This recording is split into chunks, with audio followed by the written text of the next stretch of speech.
Welcome back to A Case for Cannabis. My name is Alfredo Matthew, founder of Working World LLC, and I am here with Duncan Ley, the partner of California Street Cannabis Company, and we're sitting in a very, very beautiful store in San Francisco. Welcome, Duncan.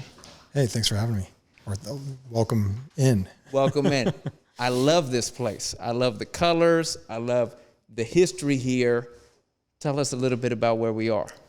Yeah, so this is our second store that we opened up in San Francisco under California Street Cannabis Company. We're at 235 Clement Street between 3rd and 4th in the inner Richmond, and I believe we're the second dispensary to open in this side of town in probably about 15 years. All right. The store is... The idea behind the store is just we kind of talk about the cheers mentality, which is from the hospitality industry where you go to a dispensary where everybody knows your name. Yeah. So it's all about being a part of the community, and being participatory in the neighborhood. Yeah. As far as the aesthetic, we wanted to create a place that just felt super comfortable and inviting for anybody, because buying cannabis is still awkward for a lot of people. We've discussed the stigmas around cannabis. So a lot of people feel uncomfortable coming into a cannabis store, and we created a place that we think really breaks down that first wall when people walk in and they're like, oh, cool. Like, check out the vibe, the colors. I like being here, right? You got warm colors.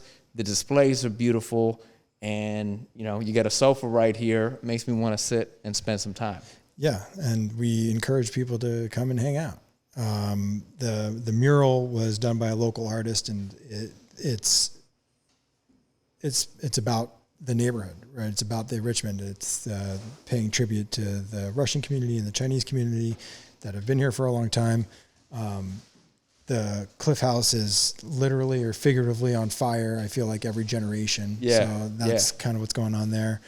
And then plenty of other imagery down the way there as well. You got Jimi Hendrix. San Francisco is right the center of counterculture, 1960s culture, right? A lot of this cannabis movement, this cannabis culture comes from the Emerald Triangle, comes from San Francisco, comes from, ultimately Northern California, and you're right here in the heart of it. Yeah, I a friend of mine was just in town. He just left. He's a cultivator in Humboldt, and I think when people think of cannabis, a lot of people don't know about the Emerald Triangle, right? We know about it. We understand its importance and its significance in the movement. But when people think, I think nationally, even globally, about marijuana, they think about San Francisco. Yeah, but the cultivation is just up north. There's that beautiful connection. Now, you weren't always in the cannabis industry. You're fairly new to the cannabis industry, but you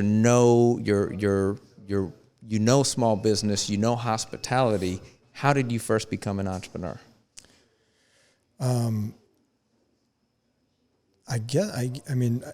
Let's see. So my other business partner, there's two other partners that operate here, and it's Drakari Donaldson, who's our CEO, and hopefully he shows up at some point. He's at the other store on California Street. So we divide and conquer on a daily basis on all the tasks that are necessary. And then my other partner, Ben, so he and I linked up in 2007 to craft a concept for a bar in the city. And then we opened the doors September 8th, 2008. And at the time, we didn't really have any intention to do anything other than just make a really awesome place for people to hang out. But then we had some success there. There was an opportunity to buy another bar. We did that, had some success there, and then kind of just kept rolling from there. That's great. Have learned a lot over the years. Some learned from the success, but also from the failure and the mistakes. As good entrepreneurs have to do, right? This is ambiguous no matter what industry you're in. You're dealing with a lot of ambiguity, cash flow, changes in, right? COVID hits all of a sudden, there goes your business plan, right? Yeah. And so you have to adapt. You were nimble. You survived and you grew and you You thrived as a business owner in San Francisco. I'm sure you paid a lot of taxes over the last decade, and yet you made a decision. You still have a couple bars, but you made a decision to open up a dispensary. What made you kind of make this this transition to this nascent industry? Well, I think it seems like forever ago now, even though it was really, I think, 2017 when we sort of committed to the concept of getting into the retail side of cannabis in San Francisco. But when we just wanted to take the hospitality angle into the cannabis space, and be a part of the destigmatization and of the plant and the people that use it, and also we really understand the importance of the Emerald Triangle, and we wanted to be really supportive of that going into legalization. And so we just looked at the opportunity to get into retail as a great one, right? I mean, I think everybody thought that going into 2008, the world was going to look very different than it does today. We thought, I mean, even the people that ended up, doesn't matter what side of the political aisle you were on, everybody thought that Hillary Clinton was going to win and she was going to be the president, and then there would be a better case to be made at the federal level for legalization, right? That did not happen. And obviously we got Donald Trump, then we had COVID, and his administration, and then combined with COVID, really just sort of derailed the importance of cannabis. And then after that, there was the George Floyd killing, and what ensued in our country after that. And all the while these issues, Trump being elected, COVID, then the social upheaval in the country, these were important things that sort of pushed cannabis back down on the list of importance, right? So here we are, fast forward into the Biden administration, and I think we all thought that it would have moved along. I think I've gotten away from your question a little bit, but the reason we got into it is because we thought it would be a bit more free-flowing and flexible than it is now. I don't know that we would have entered it into it knowing what we know with COVID, because we went in eyes wide open. We were fully briefed on what 280E was. We were fully briefed on the complexity of opening a business in San Francisco, trying to get a conditional use authorization. We knew what all those were going into it. We just didn't think that it would still be the infancy would still be the industry would still be in its infancy, right? Yes. We thought it would have expanded upon. I mean, you're looking at California specifically versus the nation as a whole. And California is there's bottlenecks, right? There's only so many dispensaries open. You've got distributors who are going out of business. The small farming community is just being gutted up and down the state. And I don't think any of us thought that this was going to happen, or why we voted for legalization in the first place. This industry is so complicated because you can't separate the business from the larger political context, right? The House passed legislation to legalize cannabis federally. It's never going to happen, right, with our current, our current political situation. And without that federal legalization, it is very difficult to have banking, to do interstate commerce, to do all of these things. And even as a small business owner in San Francisco, probably one of the friendliest cannabis cities in America, it is difficult to operate. Absolutely.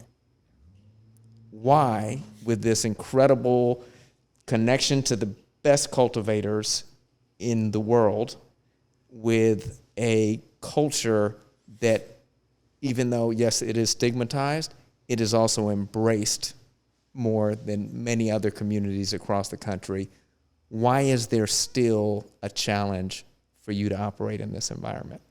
Yeah, it is. Sometimes you have to leave San Francisco to realize how great it is here, right? Yeah. Because you go to even leave California and you go to other states or areas where it seems like they're in the dark ages on cannabis. They're just so much further behind us. But we forget that we've had, it's been embedded in the culture here, that it's been essentially in some form legal since 96, right? And that's a long time ago. And you go to, say, Michigan or Massachusetts, and it's just the markets there are getting going, but they just are so far behind. And it's not just the industry, it's also the customers and the patients. Like, we have a really educated consumer base, and we're still learning things every day about the plant. So, sorry, what was the question? My question is, you do have advantages, right? Being in San Francisco, having a supportive kind of local economy, right? The culture, but as a small business, but I'm not denying COVID has knocked small business on its behind. Oh yeah. Right? The fact that we still don't have legalization and we don't have a path to legalization is really making it difficult to do strategic planning, to do investment, all of these things. What for you are some of the barriers? What are some, right? I'm an entrepreneur too, right? I have a business. I have cash flow issues. I'm trying to like plan for the future. It's all ambiguous. What keeps you up at night? Well, it's 280E is the thing that probably keeps me up at night the most. And 280E is the tax code that disallows cannabis businesses from being able to deduct anything other than their cost of goods sold. Because you have cash flow problems, this, that, or the other. At the end of the day, you're just trying to get to the end of the day, right? And you're like, all right, well, it was a tough year, but we only lost X. And after deductions, and maybe we made it out okay. But in cannabis, because of 280E, you could do really well on the surface, and you could have a very profitable year based on EBITDA, sales, and your EBITDA, but you don't have anything to show for it because the federal government takes it all. So let's talk about taxation. Yeah. Right? You're saying you can sell product, you can, right, have good sales. What is taxation like for a dispensary small business? Like, how many tiers of taxes are you paying? Well, in the city, we are very fortunate in San Francisco to not have a local tax. A lot of the other municipalities around us have a local tax. So there's a state excise tax. There's sales and use tax, which in San Francisco which is also a city and a county. So it's an 8.5% sales tax in the city and county. So that combined with your excise tax is, I think, approximately like 20. I should know this off the top of my head, but it's like 23.5% tax that we collect, we pass on to the customer and collect, and then we have to pay out. So that's, part of the reason why the sticker is as high as it is to walk out the door. Yeah. So there's a 23% tax on each of your products. Yeah. That's significant. It is, significant. And it's even more so in other areas, right? What do we tax alcohol? Bars. Like, there's a tax at the sales and use tax is all the customer pays a tax on when you purchase something at a bar. 8.5%. 8.5%, yeah. And yet with cannabis, we're up at 23. Right. And I know this is just the tax here.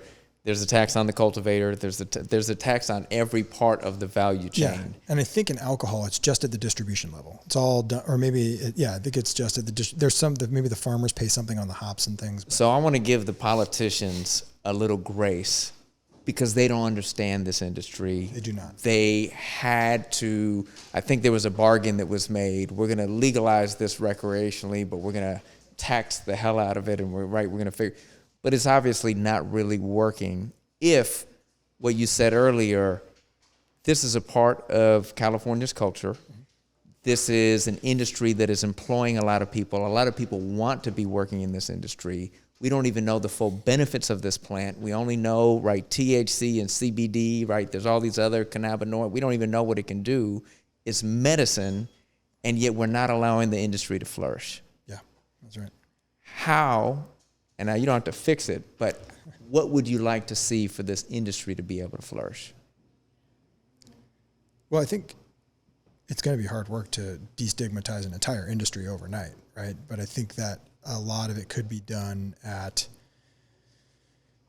the state level. I think there's some big moves that they can make on taxation that would free some things up, but it really needs to be legalized federally, right? I think that's where we can start researching the plant with federally backed money, which I think most research universities, the institutions get money from the government. So if they can't get that, then we'll never know. And we're always going to be just kind of scratching the surface.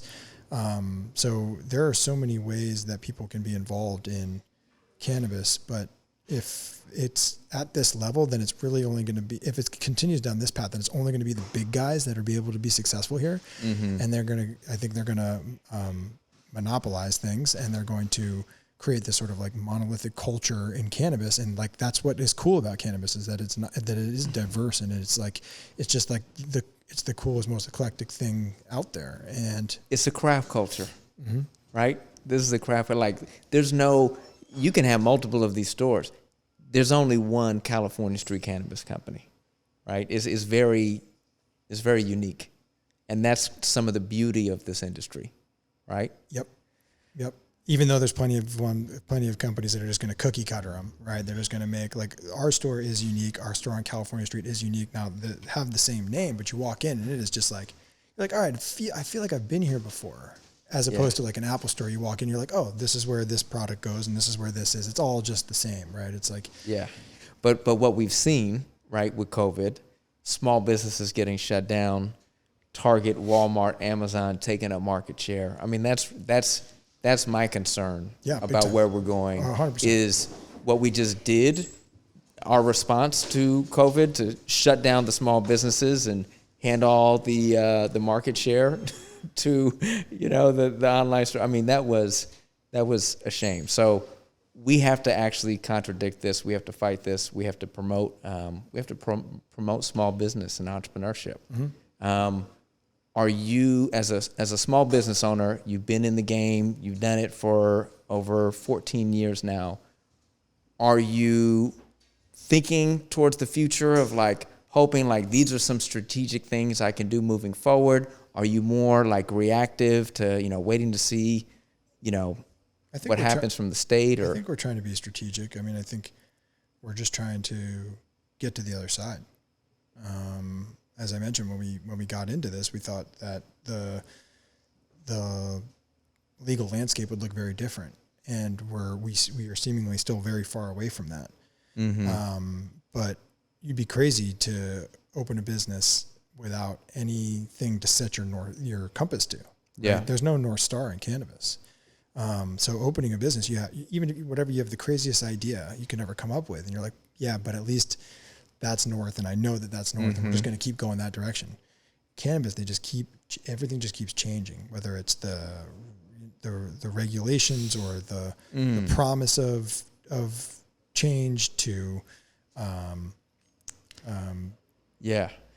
So, right, getting Governor Newsom to invest and care about this industry and elevate it in his platform. So that's something, right? Some of the folks we've interviewed in this podcast are like Amy Jenkins, who is a lobbyist who supports the CCIA and that 280E initiative. I mean, so there's a lot of people who are really working on things, but it is hard when there still is stigma around this. And there's also a stigma around businesses, right? You talked to that a little bit. There's even a sense that, oh, well, business will pay for it, right? Where do you think that's coming from? In San Francisco or in California, or just in San Francisco, and just in your experience? Yeah, I think that our local government here has always just leaned on business as to fund everything, right? The only people that actually pay taxes in San Francisco are property owners and business owners. You don't, as a regular resident, you actually don't pay a tax. You pay sales tax, but nothing comes out of your paycheck or your utility, anything, right? It's just, you don't actually pay tax. Businesses and property owners pay tax. Big business typically has lobbyists and is really well organized. Yeah. So for a long time, it's just been the easiest person to pick on have been small business owners because they're fragmented and they're so busy running their businesses that it's hard to get together and be organized. Yeah, you're not attending meetings and on email all day and doing group calls. You're running a business. Right, and being a part of it, and being behind, working at every level of the business, and that's not, whether that's my business here or the restaurant next door. Right, it's so San Francisco, I think, over the years has taken advantage of its small business community, and yes, it is very supportive of.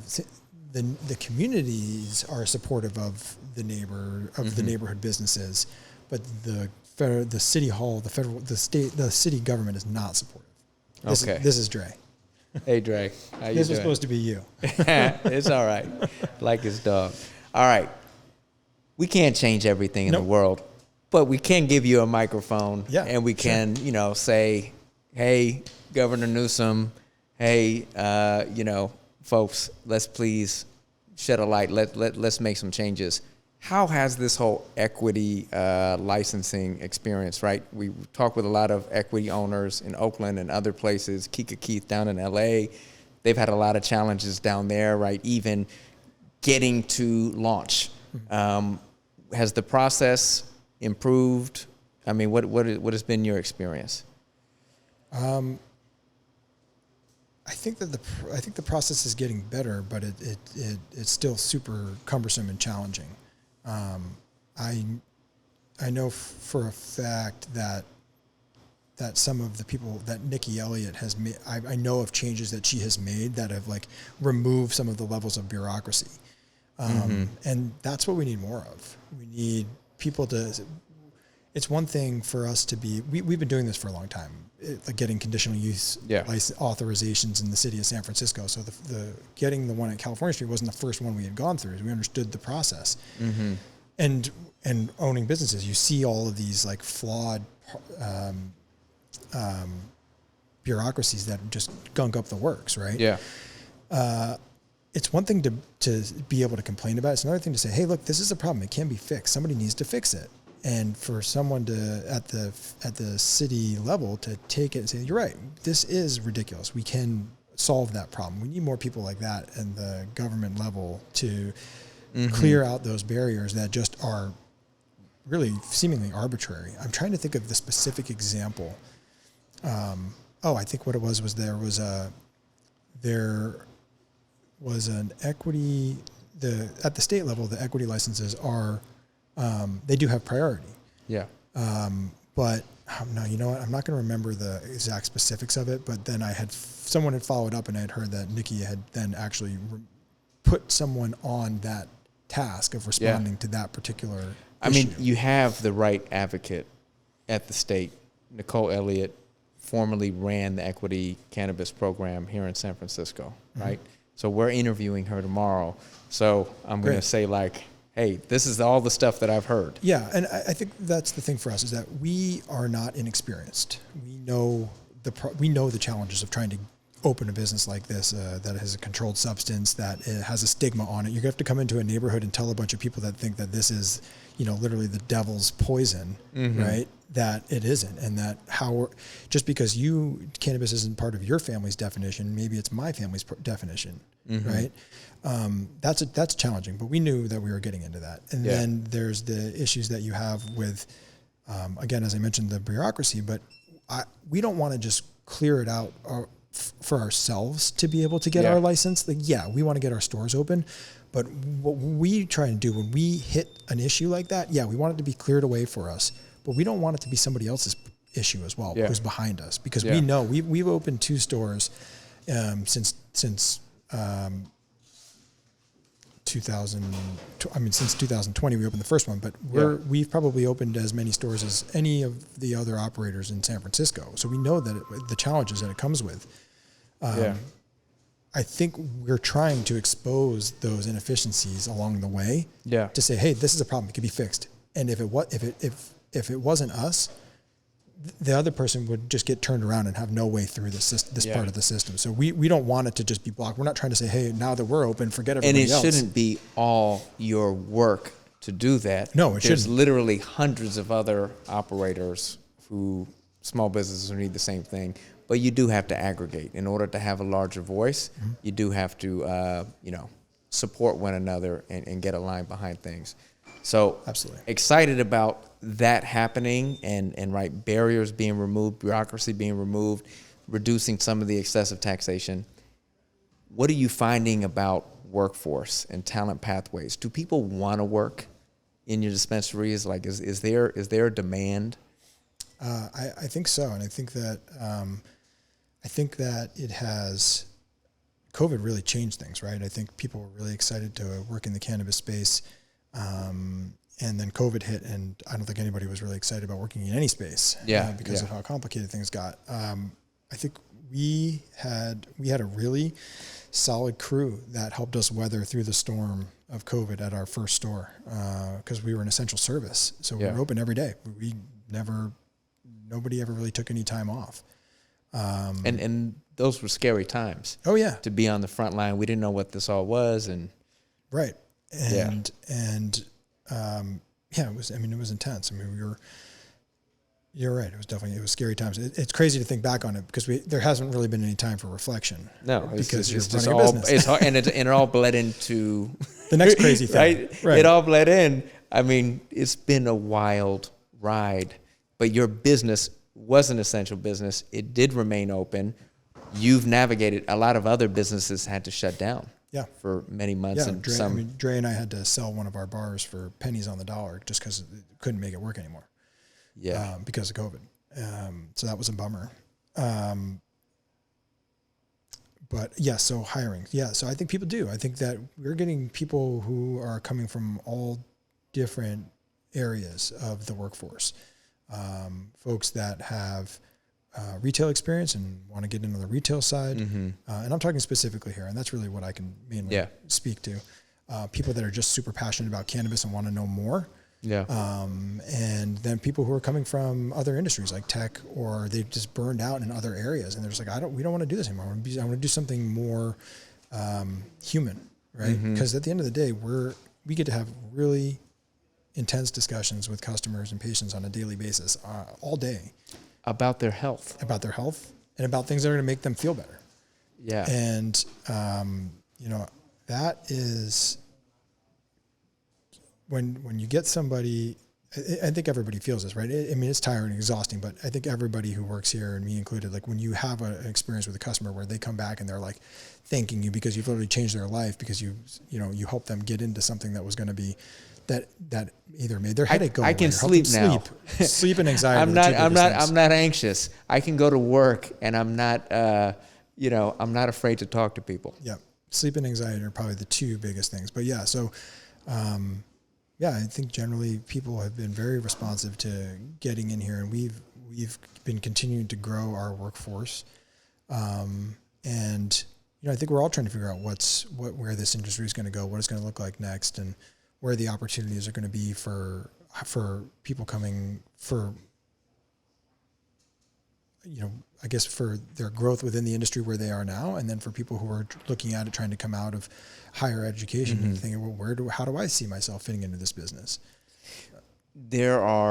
So this series is supported by the California community colleges, and there's many community colleges who are starting to build programming around cultivation, around different verticals in the cannabis space. Is that something that will be helpful to you as a business owner? Do you think that getting higher education involved and creating more formal pathways will be beneficial?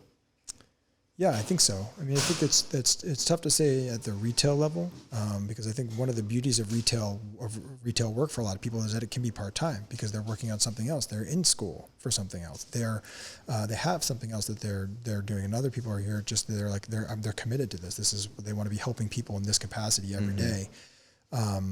So I think that I can't really speak to like the technical aspects of it, which I think you get in cultivation and manufacturing and the science. But bud tenders, right? Like, is there a formal, like, hey, I can get this certificate in being a bud tender that's going to really help me understand the science behind some of these things that I'm selling? Like, yeah, I think that I've heard, I don't know much about the curriculum at like Oaksterdam, but I've heard that it's helpful, right? And if you're interested in getting into the cannabis space, coming in with some baseline is important, but it's really about being passionate. At the retail level, you have to be passionate about cannabis.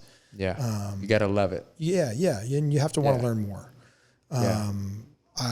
We teach people a lot of, they teach me too, as much as more than I'll ever be able to teach them. But, my job is sort of like structure the ethos and the parameters. And then it's a big swath in between that people can work within. But, we're trying to celebrate, as I mentioned, celebrate the plant's diversity and not dumb it down for people. And so if you can learn that, if you can learn that in some sort of curriculum somewhere, I don't know where people are doing that at the retail level. It would be great. Well, we'll find out. Yeah. But CCSF is developing things. DVC, Diablo Valley College, Santa Rosa Junior College has, this Shone Farms, this beautiful space. So Merritt College is developing things. So there's a lot that's in development.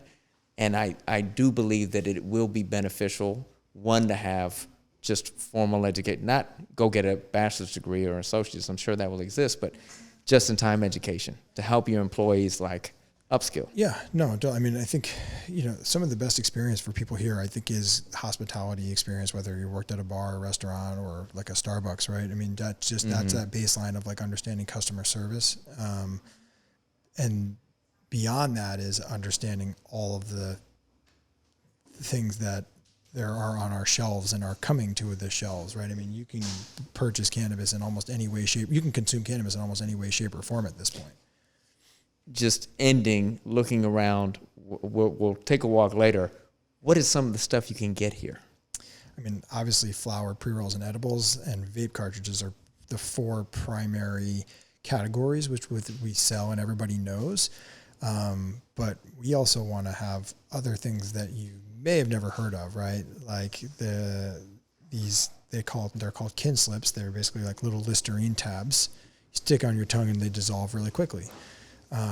So it's much more fast acting, right? I think that's a really cool way to consume cannabis discreetly, and have the effects hit you quickly.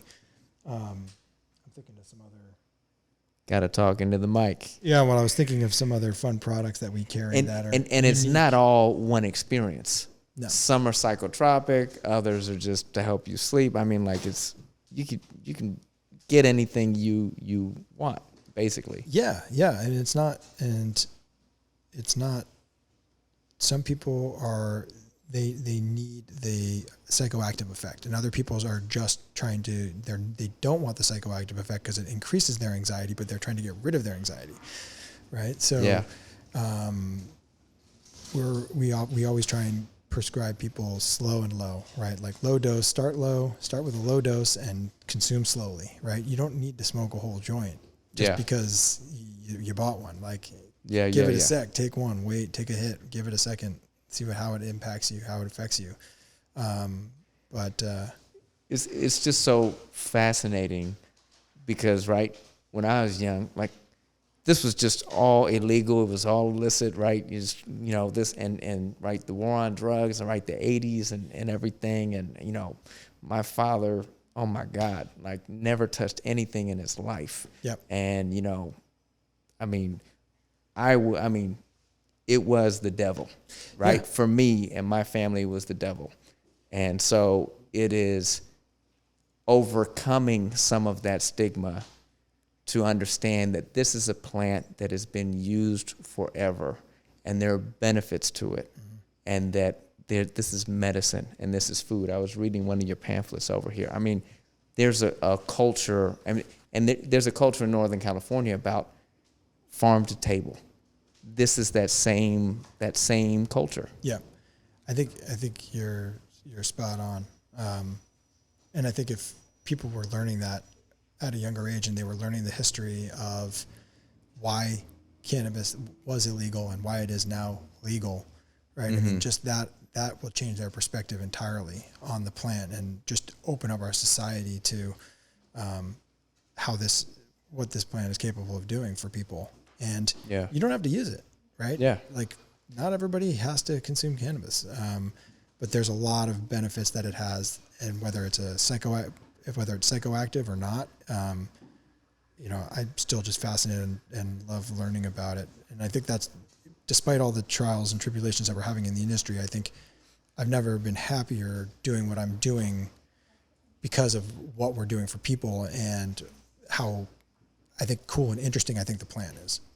And you can't necessarily say that about alcohol. It doesn't have the same, I mean, it's fun. Yeah. No, it doesn't. It does not have the same characteristics by any means. But I think there is something. The thing about alcohol that I really enjoy in the bar and restaurant business is the building of community, The social side. Yeah. The huge. And what are we missing now more than anything? people. People being together, right? Like, I'm having so much fun this week being with people. Yeah. Because I don't get to be with people all the time. Yeah. No, I think that is super important. Right. It's more just too many screens and too many reasons to not be with people. So All right. I'm all about that. Well, Duncan, here's to being with people more. Here is to doing what's good for our bodies and the planet. And here is to keeping the dream of entrepreneurs alive, because I know what you're doing is hard, but I believe in it. And I really hope that you and your whole team are successful. I really appreciate that. And thank you for keeping me on track here. I tend to jumble around. So No worries. Thank you so much for joining us, and we'll see you again soon.